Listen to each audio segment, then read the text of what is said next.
প্রভু গোবিন্দ ঘোষের কাছে গিয়ে বলছে, গোবিন্দ, ও গোবিন্দ, হ্যাঁ বলো এটা কোথায়? প্রভু, এটা হলো অগ্রদী। আজ আমরা এখানেই বিশ্রাম নেব। তুমি সকল ভক্ত বৈষ্ণবদের সেবার আয়োজন করো।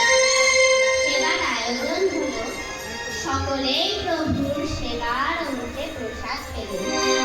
এবার প্রসাদ পাওয়ার পরে প্রভু গোবিন্দ ঘোষের কাছে গিয়ে বলছে, কই দাও, কি দেব প্রভু? মুখ শুদ্ধি দাও গোবিন্দ। গতকাল তো গোবিন্দ ঘোষ নিজের কাছে একটি ঘটিতকি সঞ্চয় করে রেখেছিল, আর আজ যখন গোবিন্দ ঘোষ প্রভুর সামনে এসে দাঁড়িয়েছে, তখন প্রভু বলছে, কই কি হলো গোবিন্দ, দাও।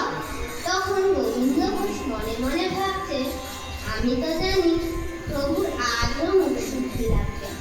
দাঁড়াও দাঁড়াও প্রভু, দিচ্ছি। এই আগের দিন যে ভরিতকিটি সঞ্চয় করে রেখেছিল, সেটি নিয়ে আনন্দ করে প্রভুর কাছে গিয়ে বলছে, প্রভু এই নাও ধরো। প্রভু বললেন, ও গোবিন্দ, দাঁড়াও দাঁড়াও দাঁড়াও। কাল যখন তোমার কাছ থেকে মুখ শুদ্ধি চেয়েছিলাম, তখন তো তোমার মুখ শুদ্ধি দিতে দেরি হয়েছিল, আর আজ যাওয়ার সাথে সাথে তুমি ভরিতকি পেলে কোথা থেকে? তখন গোবিন্দ ঘোষ বলছে, প্রভু আমি জানি তো তুমি গতকাল ভরিতকি চেয়েছিলে, আজও চাই, তাই তো আমি বুদ্ধি করে একটি ভরিতকি আমার কাছে সঞ্চয় করে রেখেছিলাম। বলো প্রভু, ভালো করিনি? হ্যাঁ গোবিন্দ, তুমি খুব ভালো করেছো। এতদিন তুমি আমার সঙ্গী হয়ে এই শিক্ষা লাভ করেছো। তুমি কি জানো না, সন্ন্যাসীর ধর্ম নহে সঞ্চয় বাসনা। সন্ন্যাসীর ধর্ম নহে সঞ্চয় বাসনা।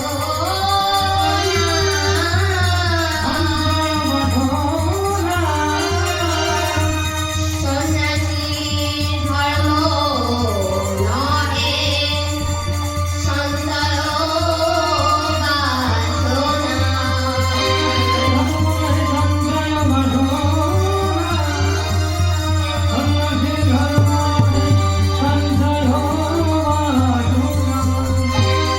তুমি অপরাধী, তুমি সঞ্চয়ী, তুমি বিষয়ী। না, ছি গোবিন্দ, ছি। আজ আমি কি খাবো?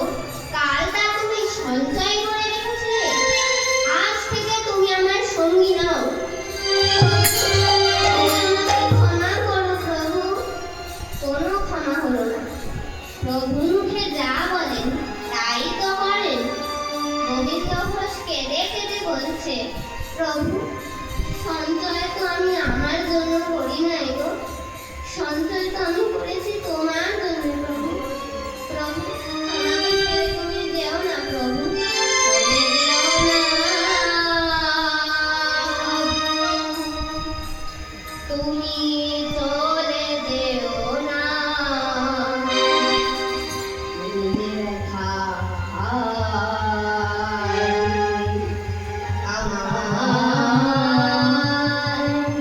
তুমি দেখা দিও না, তুমি দেখা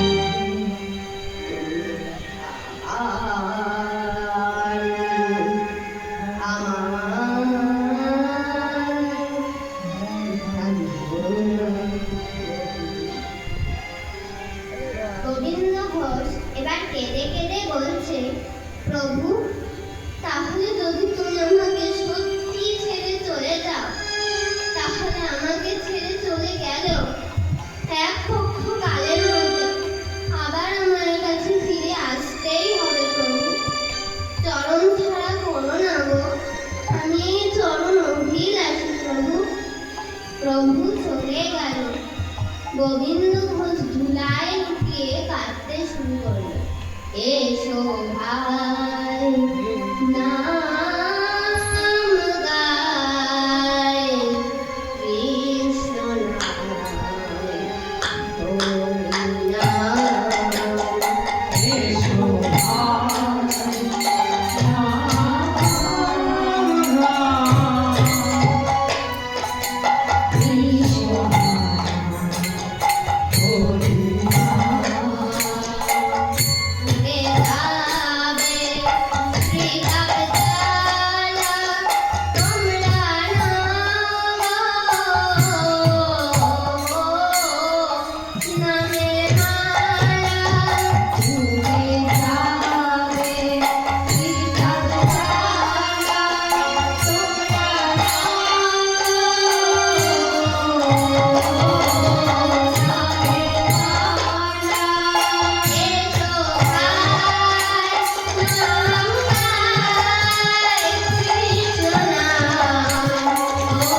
এনে গোবিন্দ ঘোষকে ধরাধরি করে তুলে নিয়ে তাকে বাড়ি পৌঁছে দিল।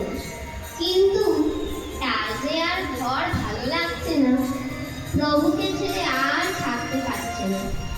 একটা একটা করে দিন চলে যাচ্ছে, প্রভুকে ছেড়ে বেঁচে থাকা সম্ভব নয়। তখন গোবিন্দ ঘোষ মনে মনে ভাবছে যে এই গঙ্গায় সে প্রাণ বিসর্জন দেবে। তখন গোবিন্দ ঘোষ গৌর গৌর বলে গঙ্গার জলে নামতে লাগলো প্রাণ বিসর্জন দেওয়ার জন্য। ভক্ত মরতে পারে, প্রভু তো সবাই জানতেন যে কি হবে। তাই প্রভু যখন মালদার রামকেলিতে ছিলেন, একটি কষ্টির পাথর গঙ্গার জলে ভাসিয়ে দিয়েছিলেন। দেখেছিলেন জগদানন্দ। জগদানন্দ জিজ্ঞাসা করলেন, প্রভু এটা আবার কি করলে? প্রভু বললেন, যা কিছু দেখেছ সব নিজের গোপনেই রাখো, ঠিক সময় এলে জানতে পারবে। সেই কষ্টি পাথরটি ভাসতে ভাসতে আসছে। পাথরটি জলে ভাসে? প্রভুর কৃপা হলে সবই সম্ভব। সেই কষ্টি পাথর ভাসতে ভাসতে এসে প্রথমে গোবিন্দ ঘোষের গাত্র স্পর্শ করল। এবার যেই না গাত্র স্পর্শ করেছে, গোবিন্দ ঘোষ পাথরটিকে দূর দূর করে ঘুরে ফেলল। কারণ সে ভাবল, যেহেতু পাশেই শ্মশান, তাই সেই শ্মশানে মরা পড়া কাঠটার গায়ে এসে লেগেছে। আবার সেই কষ্টি পাথরটি ভাসতে ভাসতে আসছে। এবার এসে গোবিন্দ ঘোষের কণ্ঠস্থল স্পর্শ করলেন। এবার যেই না কণ্ঠস্থল স্পর্শ করলেন, এবার যেই না পাথরটিকে দূরে সরিয়ে দিতে গেল, দেখে একটা দৈববাণী হচ্ছে এই পাথরটি থেকে, গোবিন্দ, ও গোবিন্দ, তুমি মরো না, আমাকে সযত্নে ঘরে নিয়ে যাও। গোবিন্দ ঘোষের আর ডুবে মরা হলো।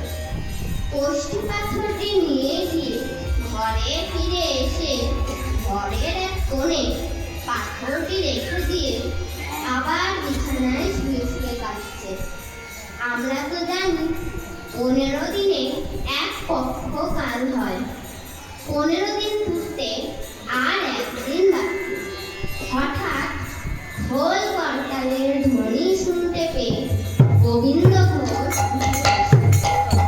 প্রভাত সময় হলো, কৃষ্ণ কৃষ্ণ